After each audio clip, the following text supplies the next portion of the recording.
Whoa there, Space Cowboy. Brokeback Bebop is a podcast with explicit content intended only for mature bounty hunters. Listener discretion is advised.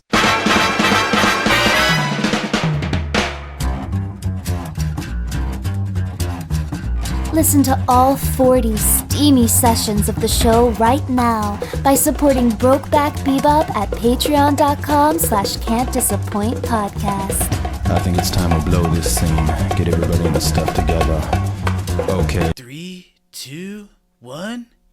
Peace and love, man. I like that. That was good. That's a good one. I don't know if that was Bob Dylan or if that was Cheech and Chong adjacent. You know, I think it started very Bob Dylan, but ended up floating a little more Chi-Chi. Not quite Chongy. Remember Chi-Chi's? Chi-Chi's Pizza. Wait, no. Chi-Chi's different. Cece's Pizza. Chi-Chi's was a different thing. Yeah, Chi-Chi's was a Mexican restaurant. Yeah.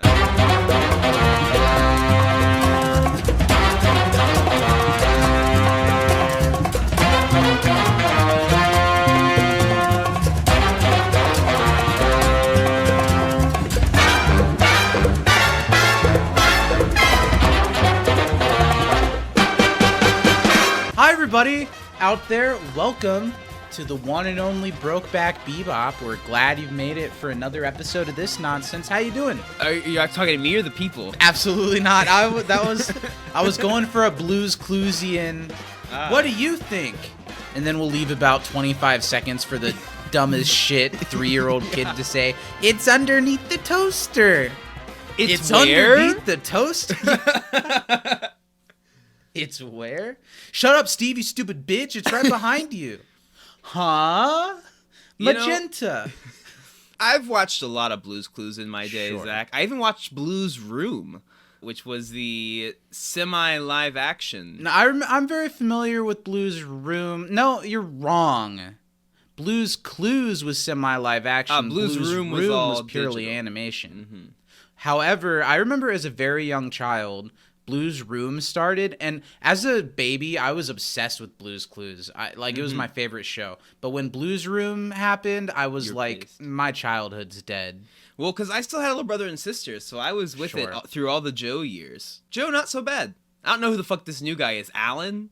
Andrew? The vaguely Polynesian one? Your kid siblings were like, "Can we graduate to like SpongeBob or Teen Titans?" And you're or like, something?" "You will Shut up. watch Blues Clues." Joe's not that bad. How you doing, Steven? I'll ask you now.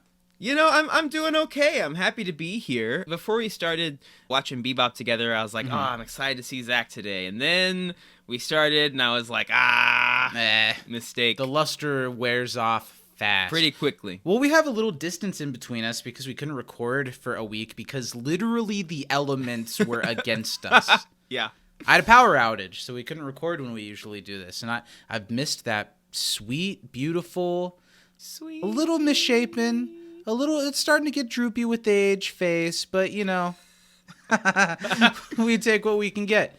How have you been? What have you been up to? Any yarns to spill since I haven't talked to you in a minute? You know, I had a little sicky throaty this past week, but I'm feeling a little better now, so hopefully my voice doesn't shit out halfway through recording, and maybe hopefully it does. You know, it depends on which side of the congressional aisle our constituents fall on. Well, when Steven's throat is out of commission, this whole enterprise goes to shit. It is the can't do the fuck coal without that keeps the Steven's proverbial throat. furnace Without podcast enterprise throat goat Steven Baker. Okay, Cowboy Bebop, Brokeback Bebop. Did you want to talk about that concert you went to, or do you want to talk about that on the other one? Well, fuck, Zach. Now that you brought it up, I guess go ahead. I'll mention it here, but I'm going to talk about it on the main podcast. That's fine. too. I don't like how you made it a threat. I'm do it. I'm okay with it.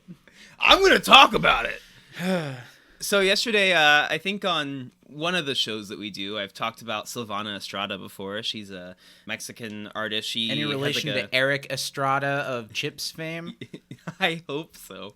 Okay. I hope that it's just Eric Estrada, but in a wig. He's been talented all along, and no one ever knew. But she started as kind of like a jazz artist who's really made some really cool fusion of like Mexican folk with like blues and rock and roll stuff. But her last album was a very like folk heavy. And that's what you specifically talked about, right? Yeah. And it was fantastic. It's called Marchita. It's super sad, but it's like beautiful. And she uses her voice as an instrument more than just like singing lyrics, I think. Like she's a lot of like lyricless moments in her songs where she's just vocalizing. It's incredible.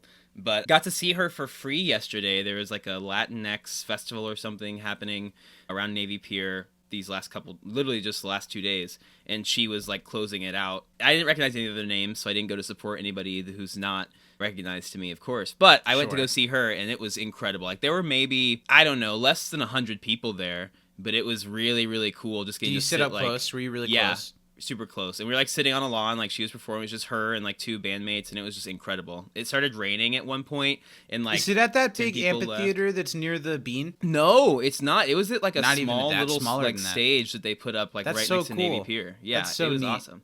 She's like getting traction. She has a Tiny Desk. She was reviewed by Anthony Fantano. So she's And like those getting are some the two traction. things that mean that you're successful. I in mean, today's basically, society. right? I'm just waiting for the day we get on Nardwar. What does 100 feet from a school mean to you? Is that your Nardwar impression? Yeah, it started pretty good. But it was fantastic. It started raining and the white people left, but like everyone love else was Nardwar. still there. And it was like really cool, and she was like really like grateful. And she spoke mostly in Spanish during her performance, but it was like simple enough stuff that That's I could so cool. understand a lot of it. Must be so nice living in Chicago. That is not what we get for the free concerts, say at No. the Indiana State Fair. Although I'm pretty sure Jesse McCartney was just the free show. So Wow. You know, I would have Yeah, been real he was hyped about really that living. 15 years ago. Which I was remember older that than I should've episode of The Sweet Life of Zach and Cody that you were on. Do you remember when he came to Ball State when we were there and people camped out for like days to Really? get tickets? No, I don't really remember that, but I wasn't living on campus. Yeah, people like I don't camped remember that out at in all. front of the box office for like at least 24 hours. And I'm like, you know, you can just line up. No one else is here but you 20. That was a cool thing about college. I got to see a couple cool events like that. Like I saw David Letterman speak, which was awesome. Mm-hmm. And I saw the actor that played Walt Jr. on Breaking Bad. I saw him speak. Yeah, that was you also did. really cool. I knew there was a girl that was on Tinder when we were in college that was like, I used to date him. And I like saw her all the time. Really? You used to date RJ Mitty or you used Yeah. to date David Letterman? A little of both. Let's get into Cowboy Bebop. We're talking about the 22nd session, but this is the 23rd episode of Brokeback Bebop. It makes sense. Don't Yeah, think guys. too hard about it. It's like the Rambo movie titles. Just Exactly. go with it. It doesn't matter the continuity. Rocky We're here. 4. We're talking about Cowboy Funk. Mm. This episode was storyboarded by Tensai Okamura. It was directed by Kunihiro Mori, and it was written by Keiko Nobumoto. And in Japan, it was originally aired on March 27th, 1999. And here in the US of A, February 15th, I wrote 200. February 15th, 200. So now I want Wow. I don't Back quite in remember time. if it would have been 2001 or 2002. Slappy, slappy, slappy. It came out in the year 200. AD? Or was it pre-Jesus? It was pre-Jesus. Ah, clearly. 2002. February 2002. Wow. Kind of a holdover maybe because Well, of they the wanted whole to, you know. 9/11 resemblance yeah. of it all. Well, most of the end of the series aired November 2001. So they definitely held this over, which this would be Yeah. a fine like bonus lost episode of Cowboy Sure. Bebop because it's a good episode, but it's pretty removed from a lot of Like, stuff. remember that time that we blew up the Twin Towers? No, the other time. Not the real. Not the time that they were shooting on an airplane. Yeah. The time that the Twin Towers blew up. Let's do some trivia. I've got single question for you. I've got 3, so why don't you go ahead and go, Zach? Okay, when the Teddy Bomber lifts his sleeve, how many explosive devices are on his arm? The first time, I'm assuming, is what you're Yeah. referring to, and there were 3. Yes. Nice. What does YMCA stand for? Young man. I have to think through the lyrics of the song. Well, to remember in for the sure. show, what Young does man. YMCA stand for? I know, it's in the song. Young man. It's a Cowboy Association, but I kind of forget what the YM is. Well, you said it 11 times. Young Is it Men's really Cowboy Young Man? Association. Is it really? Young Men's Cowboy Okay. Association. Isn't the So I'm real gonna one give it like to me. Young Men's Christian Athletics or Young Men's Community Assholes or something? I don't know. It's a place for boys to go. Yes. Young men contemplating... I mean, can we get a clean read on Atheism, that? yeah. No. Young men contemplating anal. Nice. That's great. That's Thank good. you. Put that on a t-shirt. What is Jet dressed as at the masquerade party? Put it on a t-shirt for what? What's the audience for that t-shirt? I'd wear it. Tell me the question one more time. What is Jet dressed as at the masquerade party? Kind of a hippie, but was there something specific? No, I said a stoner, like hippie stoner. That works. Okay. I wouldn't really call it hippie. I mean, his hair was long, but I didn't see any beads, no fringe. But I'll give it to you. I think there was some fringe. He was wearing a pot leaf t-shirt and some jeans. Cute boots, though. What is Andy's horse's name? Onyx. Yeah. I pulled that out. I wasn't sure if I had it, but I did. Was it was good. in there. Those are my three. Those are your three, so that's it. Thanks for tuning in, everyone. It's been a wonderful week, and live from New York, it's Saturday night. When are we they all starting? join in? When am I starting that Saturday Night Live podcast? You laugh, but it would be a good podcast. Yeah, 20 years in, maybe. No, I think it'd be fun. Like, all right, Californians 4. This time, they talk about the... I think it would be more fun in the beginning than 20 years in, a little bit. It would be fun because you could talk about the people hosting, you could talk about the musical acts. It wouldn't be just talking about the Californians 4. And Steven, this is not the time nor place. That's why I'm doing it without you. That's why you're not invited to Saturday night podcast. Pre-recorded. Saturday night 50 years ago. Okay. All right, let's talk about this episode, Zach. I Uh, want to highlight some important things in this episode because it's a fun hoot and hollering terrorist episode. I mean, Who I'm loves- always fine to get out of torture if you're forgetting again. Oh shit! God damn it! It's time for everyone's favorite segment on the show. Is it? Because Most memorable, you literally cannot remember it. unforgettable. I think this is 3. Now, we haven't recorded this in a minute, but I think this is 3 for 3 on you not remembering lately. Well, and one time I thought it was like the other person was supposed to do it. You were ready to go, and you were looking at me like, all right. And I was looking at you Bring it like, on. really all right. Wow. We're going to find out if Zach Compre... Oh, wait, hold on. Let me do that again. Let me get a clean read on that. Clean read. We're going to find out if I like the Zach first one better. comprehended the episode this week. Yeehaw! You had me for a second after not having me, and then you lost me hard flat at the end. That yeehaw was a different kind of cowboy. Yeah. That's a YMCA boy for sure.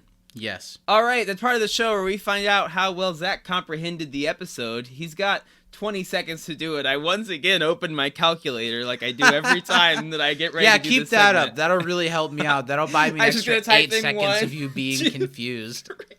Well, I don't know how long it's been, but I wrote boobs.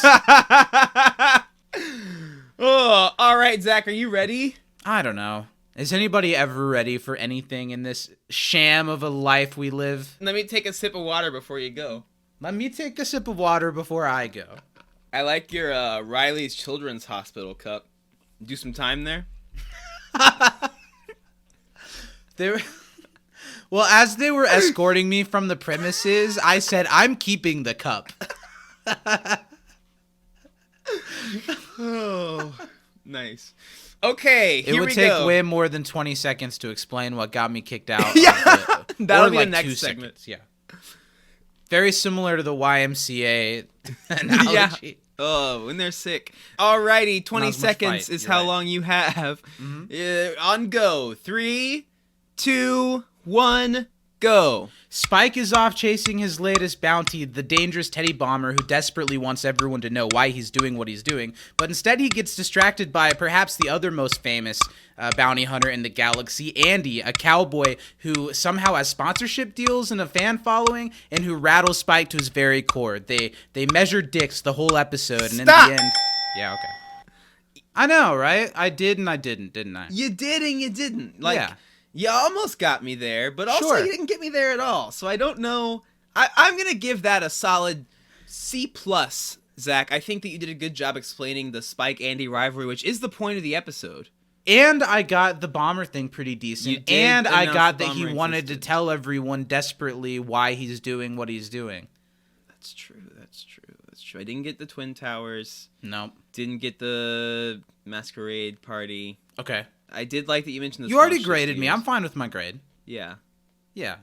I'm considering, though, I think you might have talked me into giving you a B- this week, Zach. I'll take it. Yeah, you can have it. I'll take it. That's for you. Well, thanks, everybody. Hope you What a enjoyed week. that segment. No, I now, know I Steven, did. now this is the part where you can talk about what you wanted to highlight in the episode. I'd love to talk about some important, awesome things about the episode, Yeah. Zach. I'll start with ones that just pertain to this episode itself. Well, before we even do that, honestly, though, could we talk just a second about what we think about the episode? Yeah, Just what do for you a think? moment. Let's do that. I liked it. I know that we're getting very near the end of the 26 episodes of the show, so this is a fairly light episode, even though it does shed a lot on Spike's ego and what makes him tick a little bit in a different way than what we've seen previously. But I have a feeling that this is going to be just about the last sort of lighthearted episode of the series. So even though it goes across breezily, I think I'm really grateful for it because I know that it's dark waters ahead. Yeah, I agree. It is the last of the light bounty hunter episodes, I guess, and it's a really cool one. I think that last fight scene is so awesome between Spike and Andy. The choreography for that is fantastic. The way they use the environment's really cool. Yeah, I mean, calling it a light episode, if you really think about it, it really isn't even very much a light episode. Somebody blowing up buildings. But there's jokes. Even the guy's a bomber, but he's the teddy bear bomber, and no one will listen to him or even recognize that he's the same guy throughout the episode. And Spike and Andy just dick measuring the whole time, and Yeah. how stupid Andy is, but how stupid he makes Spike look, I think is all. Yeah. All very, very funny, even though there's some heavy stuff, obviously, in the episode. I think it was very smart to do the whole Faye going off with him thing, because Faye very much is the type to be whisked away by some gruff, dark, scary man and be like, wow, I see the good in him. But she's like, oh, he's just as obnoxious as Spike. I can't fucking stand him. And I think that's hilarious. Yeah, I remember when we first started the show, me saying a couple of times, obviously they're setting up some kind of romantic thing between Faye and Spike. And you were like, are they? Yeah, they can't fucking stand each other. But I like that dynamic. Not that doesn't often lead to boning. Oh, there's going to be some bones. Speaking of, you can still send us in your bones. Nobody here knows about that. Well, send us in your bones. You'll Send get a us some free bones. thing. Yeah. You won't get shit, but send us your bones. I'll give you something.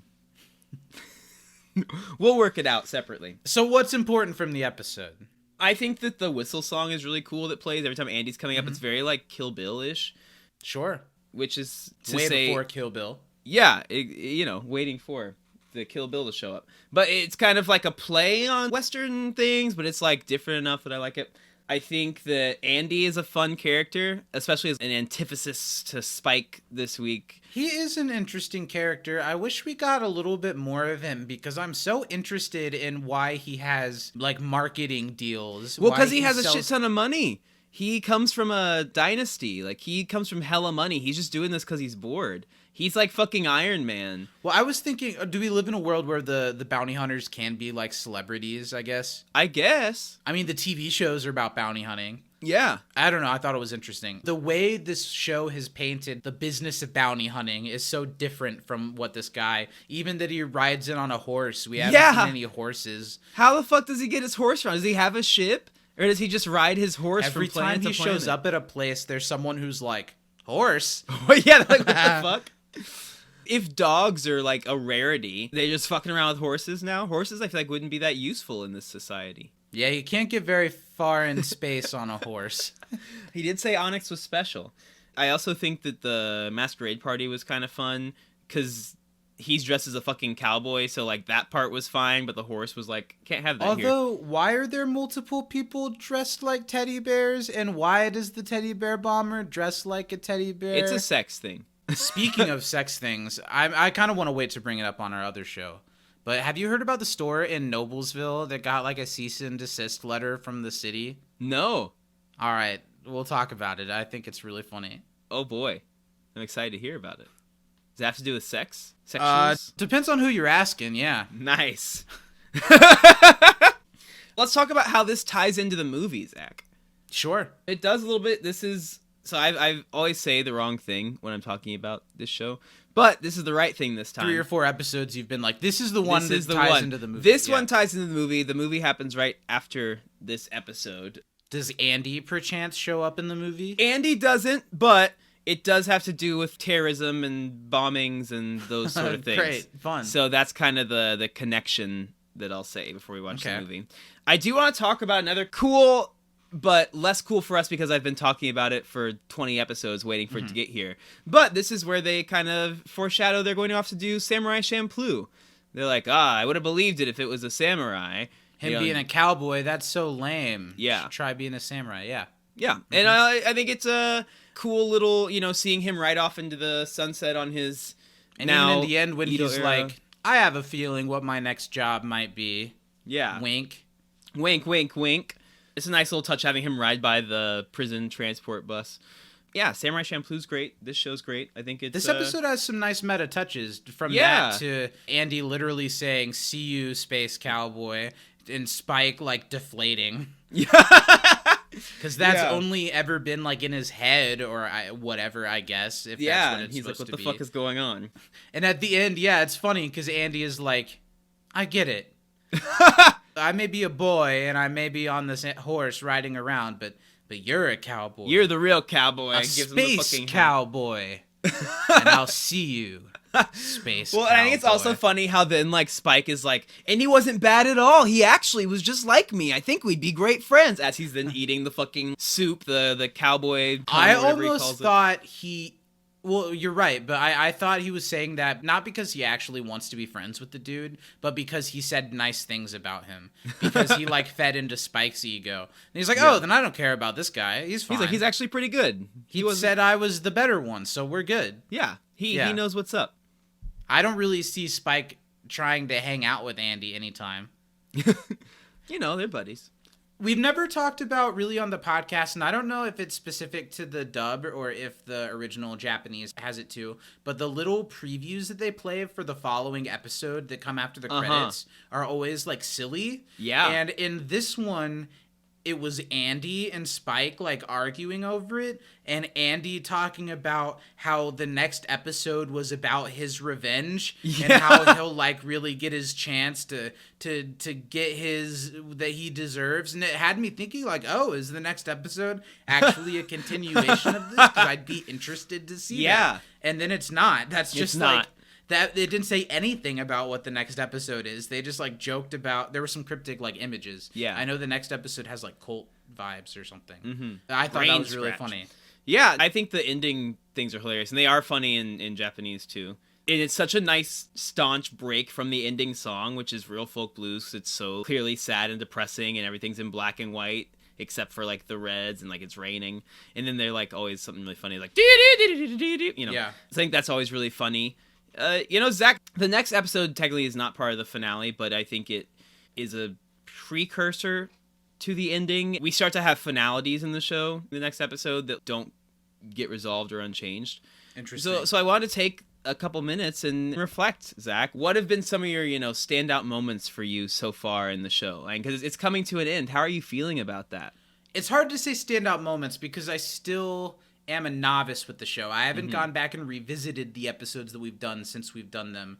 Basically, my feeling has been...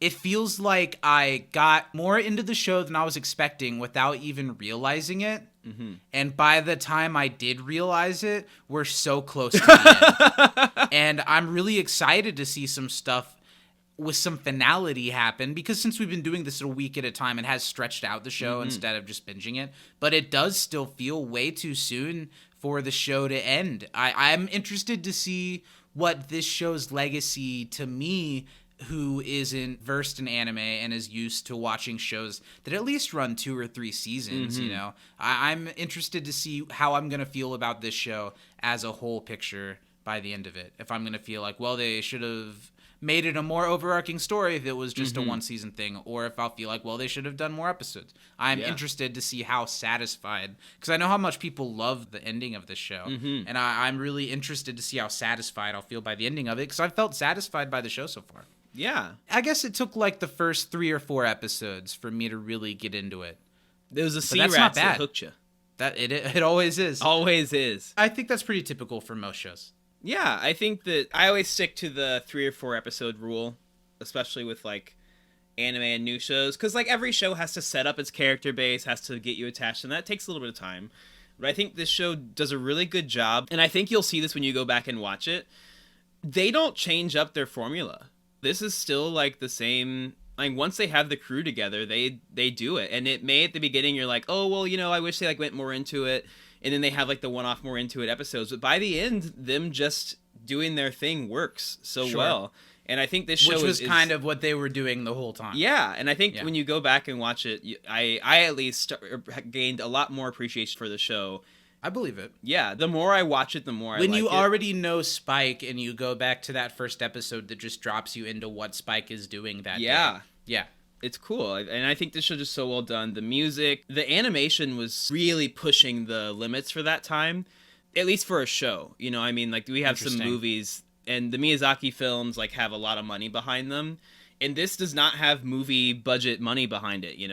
So, but it constantly not so cool. Every moment of every episode, you have to cut corners in something like that, but there's constantly, for my eyes, film level animation in each episode. Some beautiful sequences. Yeah. What really caught my eye today was even in the opening credits when like the hands like crank. Oh, I watch that every goddamn time. I do. It's so incredible.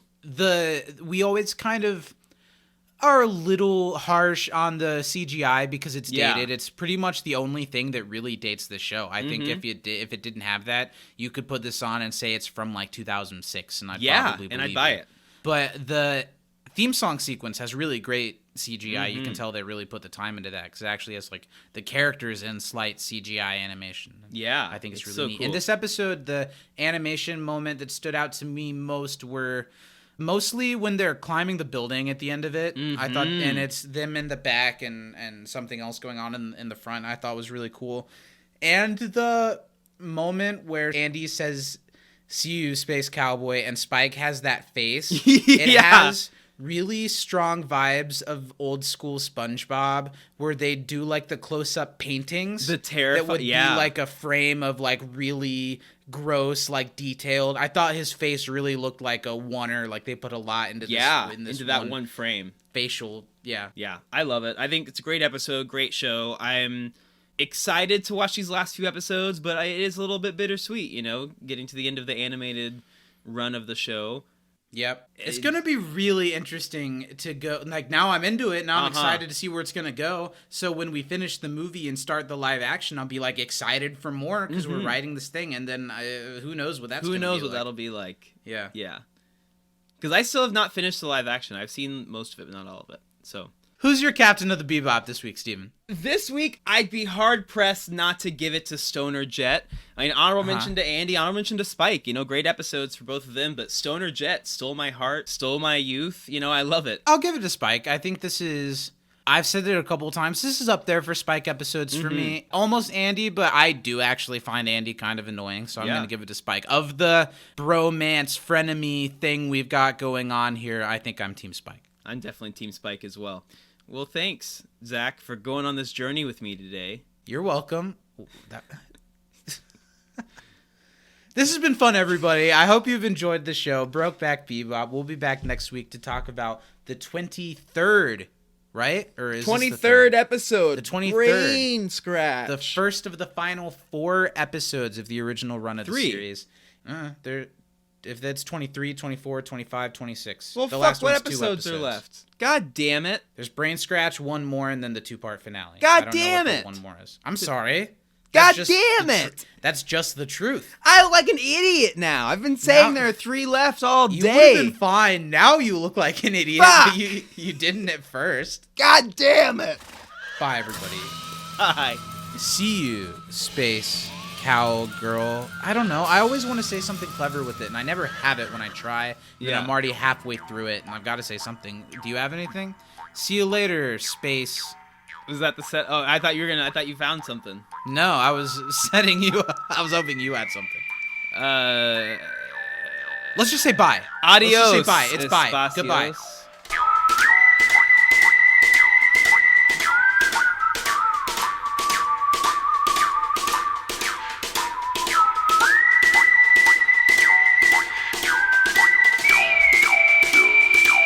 Thanks for listening.